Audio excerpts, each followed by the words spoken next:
I have moderate to severe plaque psoriasis. Thanks to Skyrizi, I'm on my way with clearer skin. 3 out of 4 people achieved 90% clearer skin at 4 months.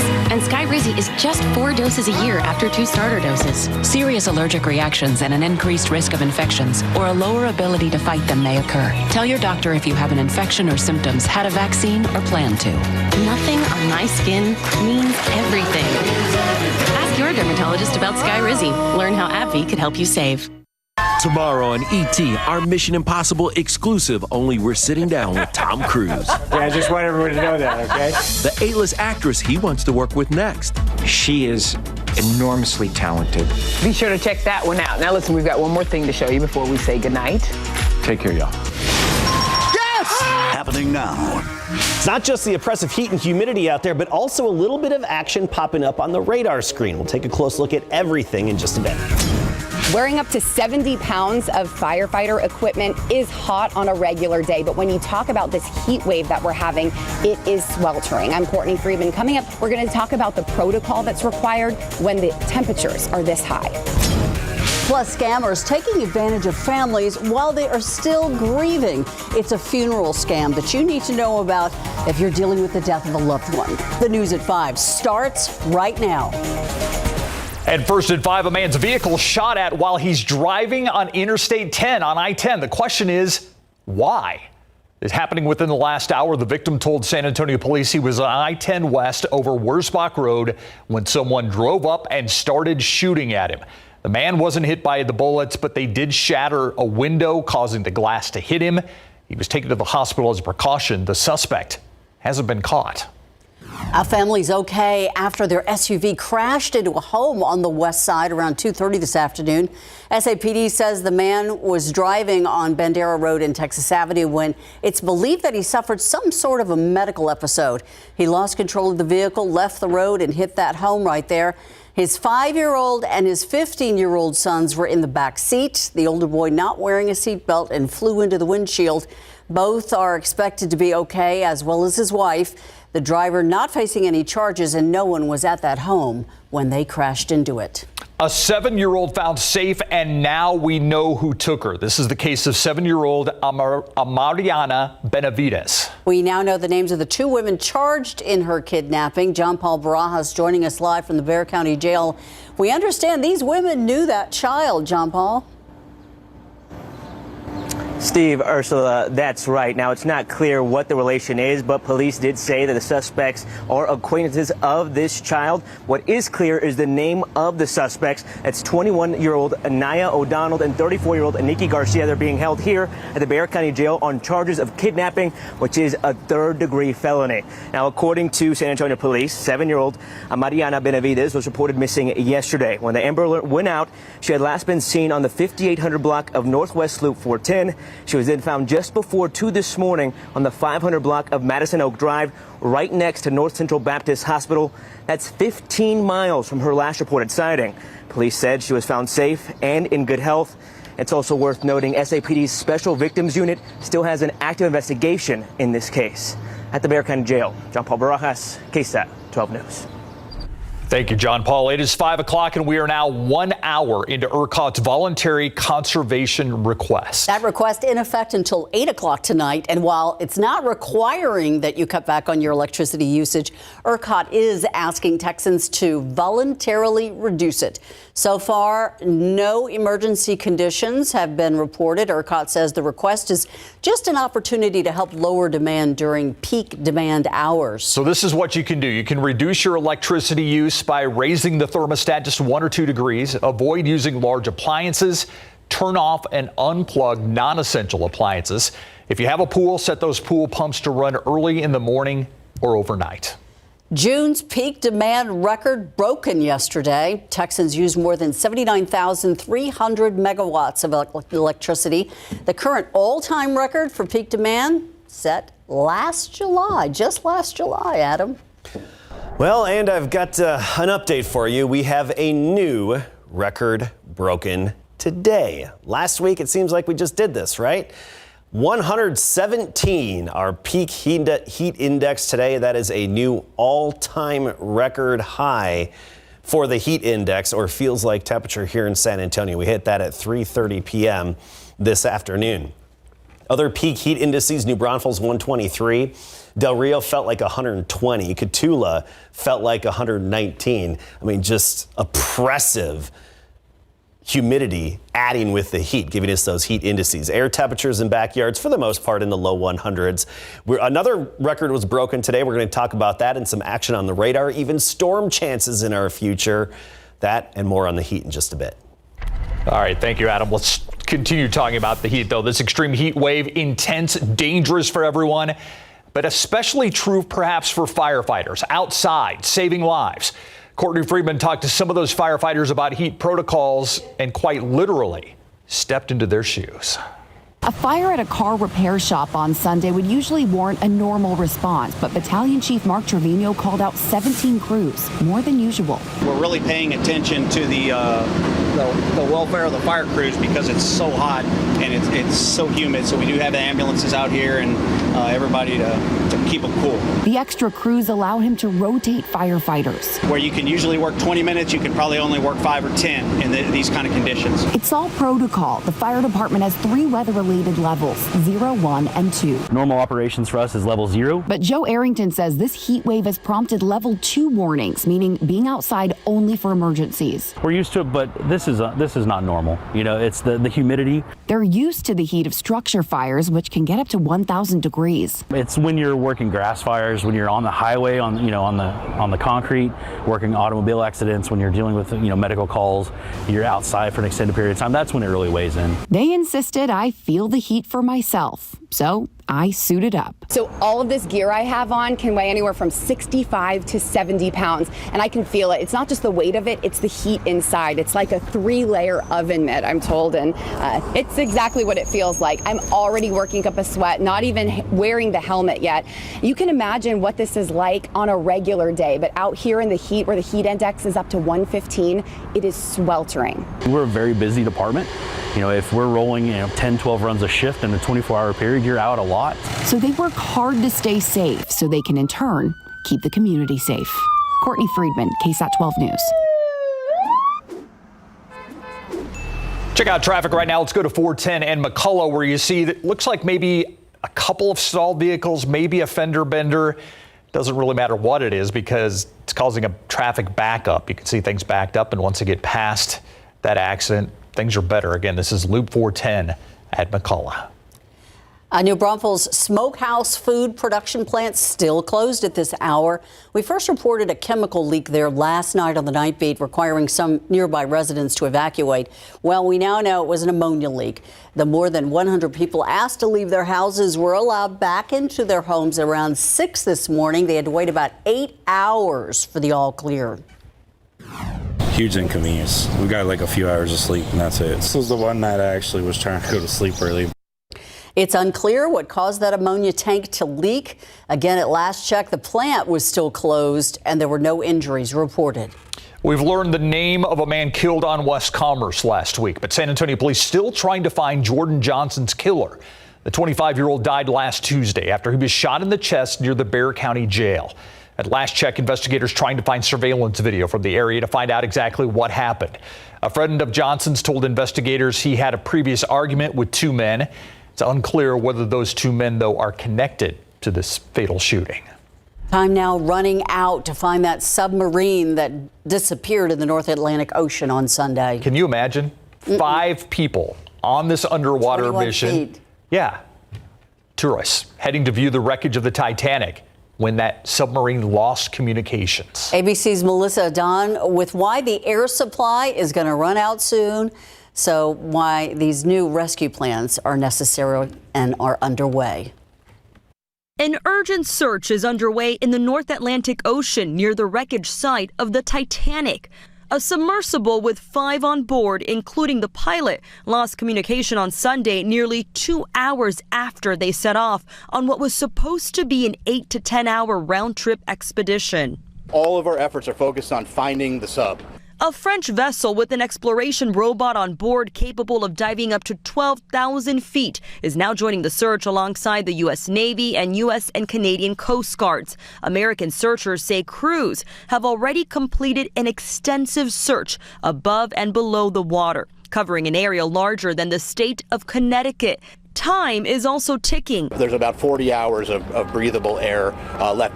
Among the missing, businessman Shahada Daoud and his son Solomon, renowned Titanic researcher Paul-Henri Najoulet, and Hamish Harding, a British billionaire, each paying $250,000 for the rare opportunity to get an up-close look of the famed Titanic. Stockton Rush, the CEO of the expedition company, is also on board. The company Ocean Gate Expeditions is also assisting the multinational search efforts. In a statement, they say other deep-sea companies are also helping them as they try to reestablish contact with the vessel. Melissa Adon, ABC News, Los Angeles. To other news, and how low can they go? Scammers now taking advantage of people going through perhaps the toughest time of their lives, the death of a family member. In today's Consumer Roundup, 12 on your side's Marilyn Moritz explains how the funeral scam works. This is low, even for scammers. The Federal Trade Commission warns that imposters are preying on grieving families. In this scheme, they search obituaries for targets. Then, pretending to be from the funeral home, they contact the family and ask for more money, saying unless they pay immediately, the funeral will be canceled. Across the country, people are falling for this, vulnerable during an emotional time. The FTC's advice, take time out. Resist the pressure and call the funeral home yourself. Parent alert over this baby pop-up tent. The Consumer Product Safety Commission says to stop using the Cato baby tent because it's not safe for sleep and babies could suffocate. It's gray with green neon trim, marketed for use at the beach and sold on Amazon. And credit card debt keeps getting deeper as interest rates are higher than ever, an average of more than 20%. Texans now have an average credit card balance of more than $6,000. If you're having trouble paying a card down quickly, Bankrate suggests transferring that balance to a 0% interest card, and then be sure to pay that off before the interest kicks in. Marilyn Moritz, KSAT 12 News. Coming up, dangerous heat. Oh, we're hitting a record again today. And it's not just Texas dealing with rising temps. As summer nears, up next, we're going to explain what you can do to protect yourself and your home from these sizzling hot temps. I'm Myra Arthur with a look at what we're working on for the news at 6 o'clock today. Don't click the link, don't call the number, don't send any money. It's what Kirk County officials are advising after a scam cost one family $1 million, $1 million. At 6, we talk with the Secret Service Task Force to explain this scheme and what you should watch out for. A woman's husband is on trial for her murder, and today her first husband was called to the witness stand. How he describes the relationship between the woman and the man accused of killing her, and what the defense is using to try to flip the script on him. And as San Antonio continues to grapple with its problem of domestic violence, there is a new approach, how that's shifting from more law enforcement focused to more of a public health approach. All that and more coming your way today on the news at 6. Thank you, Myra. Tomorrow marks the official first day of summer, but if you've been outside lately, it has felt like summer in South Texas for a few weeks now. It sure has. But without precautions, this heat can be dangerous. Karen Kafa explaining what you can do right now to prepare. Triple-digit temperatures putting a strain on power grids this week and adding to the fallout from storms in southeast states. Wednesday marks the official start of summer, but parts of the U.S. have already felt the swelter. And when temperatures soar near or above 100 degrees, heat isn't just an inconvenience, it can be deadly. Heat stroke is actually when a person can become unconscious, and if they do not get medical attention immediately, they could unfortunately die. Kimberly McMahon of the National Weather Service says the time to prepare is before temperatures soar. Making sure that your air conditioning is in proper working order, make sure that you have plenty of water, be it bottled water and access to water in case you do have a power outage when there is extreme heat, but you can also look for locations to be your backup plan. That backup plan in case of a power outage at home, McMahon says, means identifying a cooling center or a public space with air conditioning like a mall or library. And planning is especially key if someone in your household is particularly vulnerable to extreme temperatures. There are those who are more susceptible to heat, such as children, older adults, those who are working outdoors, those with chronic illnesses or on certain medications. And when temperatures do spike, the National Weather Service advises staying indoors during the hottest part of the day, keeping yourself hydrated, and never leaving kids or pets in cars unattended. In Washington, I'm Karen Kafa.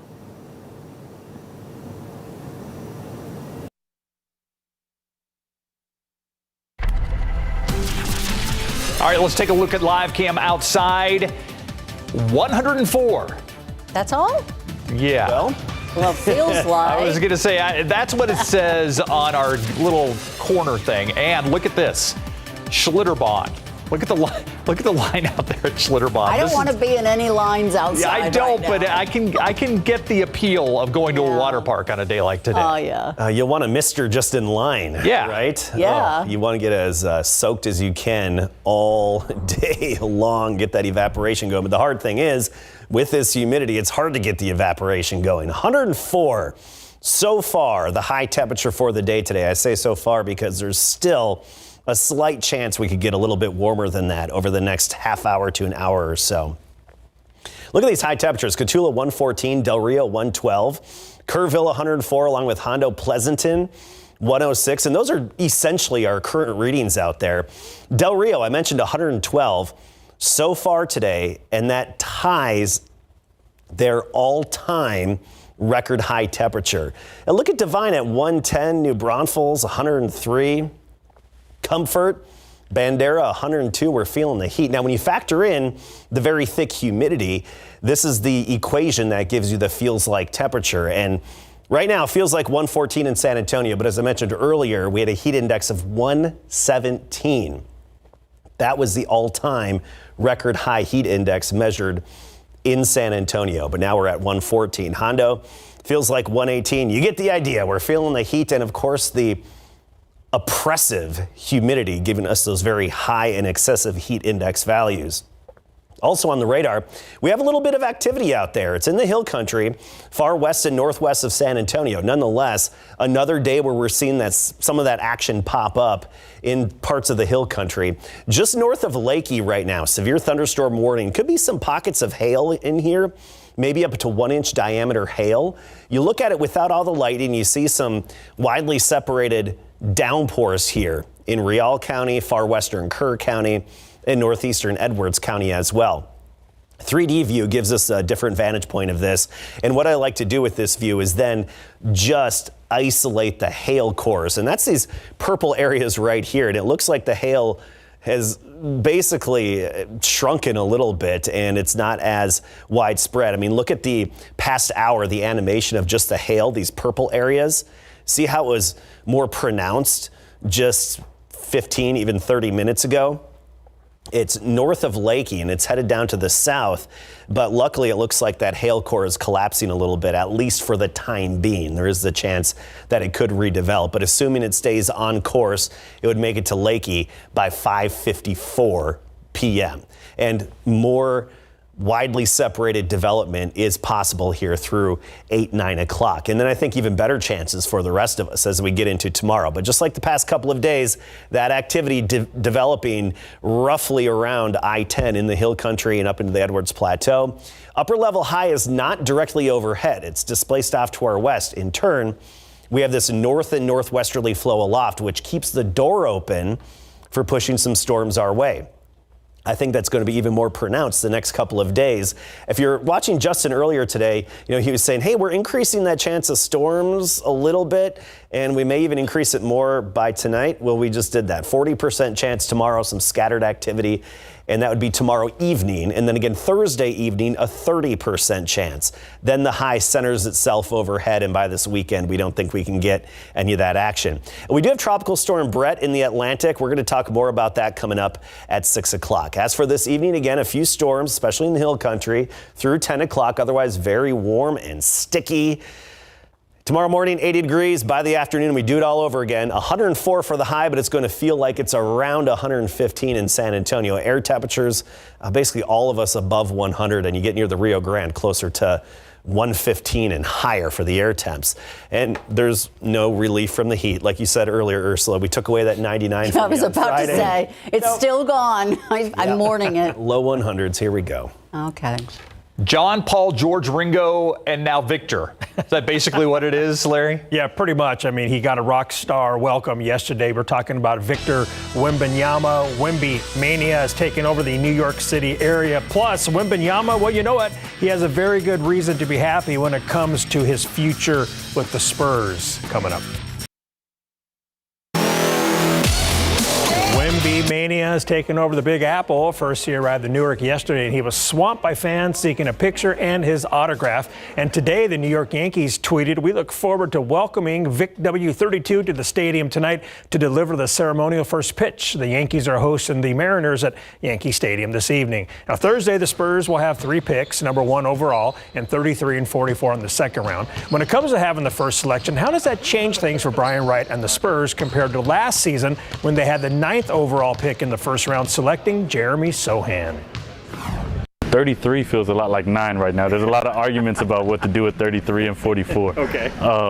No, it obviously changes that, and you try to prepare as best you can for what could happen after. Obviously, with number 1, there's no uncertainty, right? You know who you will take, and everybody's available. But as you prepare for other picks in the draft, it's still the same exercise. Do you move up? Do you move down? How do you understand what could happen on draft night and be prepared to execute? I'm pretty sure you can't say, but do you know who you're going to pick number 1 overall, barring any type of trades or anything like that? We know who's available to be picked, and I believe we're getting close to a decision on that. Now let's send you out. Hey, I tried. Wembanyama was clearly happy when the Spurs won the draft lottery last month. According to reports, the Big Three will be around to help coach and mentor him. Plus, the Spurs are expert at handling international players, and that has to be comforting for the 19-year-old.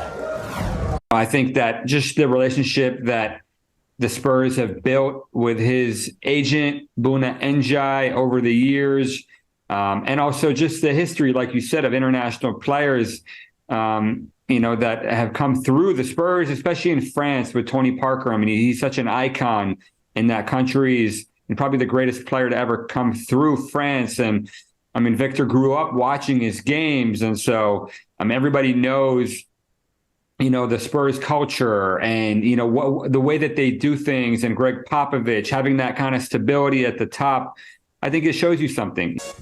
Our draft coverage begins tomorrow at 5 p.m. live from Brooklyn. The 2023 NBA draft goes down Thursday night at the Barclays Center, live here on KSAT 12. Just thinking, that guy grew up. That's when the draft analyst said that he grew up watching Tony Parker. Yeah, he sure did. Yeah. I'm waiting. I can't wait to interview Wemby and be like, hey, how's it feel to be a Spurs? Yeah, we'll get you a ladder. Yeah, I need it. Yeah, thanks, Larry. We'll be right back. Thanks for watching the News at 5 with us. World News up next. We'll see you back here at 6.